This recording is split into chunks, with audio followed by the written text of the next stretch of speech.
লোটে মাছের fish fry বানানোর জন্য প্রথমে মাছগুলোকে কিভাবে কাটতে হয় সেটা তোমাদেরকে আগে আমি দেখিয়ে দিচ্ছি কিভাবে মাছগুলোকে কাটতে হয়।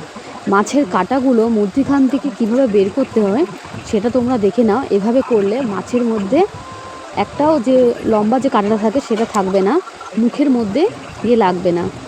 এইভাবে ফিশ ফ্রাই করলে অনেক ভালো লাগে, পুরো একদম ভেটকি মাছের ফিশ ফ্রাই যেরকম হয় খেতে ঠিক এরমভাবে লাগে। তো এইভাবে তোমরাও কাঁটাটা ছাড়িয়ে নেবে, কাঁটা ছাড়িয়ে এইভাবে শুরু করবে। ঠিক এইরকম দেখতে হয়েছে, মাছগুলো ছাড়ানোর পরে ঠিক এইরকম দেখতে হয়েছে কাঁটাগুলো ছাড়িয়ে নেওয়ার পরে। এইভাবে কাঁটা ছাড়ালে পুরো পুরো ভেটকি মাছ ফেল, লইটা মাছ তো কেউ চিনতেই পারবে না। তোমরাও কিন্তু ঠিক এভাবেই কাঁটাগুলো ছাড়িয়ে নেবে। তো এইগুলোর মধ্যে এবার আমরা ফিশ ফ্রাই বানানোর জন্য কি কি ইনগ্রিডিয়েন্টস দিতে হয় সেগুলো আমি তোমাদেরকে দেখিয়ে দেবো স্টেপ বাই স্টেপ। তোমরাও দেখে নাও। পুরো ভেটকি মাছের ফিশ ফ্রাই যেরম খেতে লাগে, লইটা মাছের ফিশ ফ্রাই ঠিক সেরম টেস্ট। লেবুর রস দিয়ে ভালো করে মাছটাকে ম্যারিনেট করে নিতে হবে। লেবুর রস দিলে মাছের যে একটা আঁশটা গন্ধ থাকে সেটা আর থাকবে না, একটা সুন্দর ফ্লেভার আসে লেবু দিলে।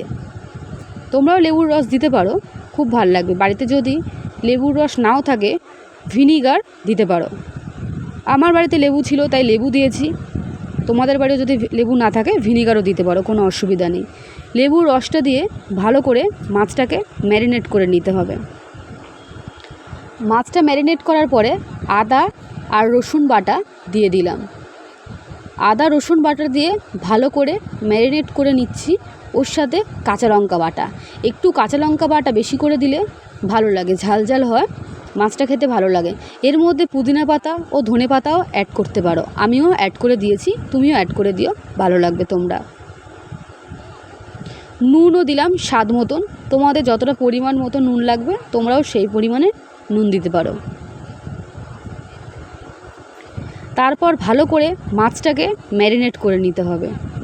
মাছটাকে ভালো করে ম্যারিনেট করবে। ম্যারিনেট করে আমি ফ্রিজে রেখে দিয়েছিলাম। ফ্রিজ থেকে আধ ঘন্টা রেখে দেওয়ার পরে ঠিক এরম দেখতে হয়েছে। এরপরে বিস্কুটের গুঁড়ো আর ডিম আমি ফাটিয়ে নিয়েছি। বিস্কুটের গুঁড়ো আর ডিম দিয়ে আমি কোটটা তৈরি করব। এবার কীভাবে করছি তোমাদেরকে দেখিয়ে দিচ্ছি, তোমরাও দেখে নাও। মাছটাকে, যে ম্যারিনেট করা মাছটা ছিল ফ্রিজে আধ ঘন্টা রেখে দিয়েছিলাম, ওটা বের করে ডিমের গোলায় একবার চুবোতে হবে। চুবিয়ে বিস্কিটের গুঁড়ির মধ্যে গুঁড়িগুলো দিয়ে ভালো করে মাছটাকে কোট করে নিতে হবে। তারপর দুবার যদি কোট করো খুব ভালো হয় ফ্রাই করলে। একবার হলে মানে ফ্রাইটা অতটা ভালো হয় না, দুবার করে করলে কোটিংটা মোটা হয়, তখন ভালো হয়। আরেকবার ডিমের মধ্যে চুবিয়ে নিতে হবে। তো কাজটি মা আর আমি মিলে করছি, একা তো করতে সম্ভব না, অনেকটা টাইমের ব্যাপার লাগে। তো আমরা সেই জন্য দুজন মিলেই কাজটা করছি। আবার একবার ডিমের মধ্যে চুবিয়ে আবার বিস্কুটের গুঁড়োর মধ্যে চুবিয়ে নিলাম। তোমাদেরকে দেখিয়ে দিলাম কিভাবে করতে হবে, তোমরাও সেভাবে করো, আশা করি ভালো লাগবে। এরমভাবে বানিয়ে তোমরা নিজেদের মতন শেপ দিতে পারো। আমরা আমাদের নিজের মতন পছন্দের মতন শেপ দিয়েছি, তোমরাও নিজেদের মতন পছন্দের শেপ দিতে পারো।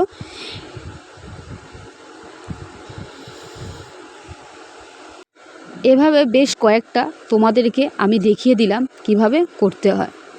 তোমরাও ঠিক এভাবেই করো, আশা করি ভালো লাগবে। আর ভালো লাগলে বাড়িতে একবার বানিয়ে খেয়ে দেখো, ভালো লাগলে আমাকে জানাতে ভুলো না। আমার চ্যানেলটাকে ফলো করে দিও, লাইক কমেন্ট অ্যান্ড শেয়ার করে দিও। আর কমেন্ট বক্সে বলে যেতে ভুলো না কেমন হয়েছে খেতে।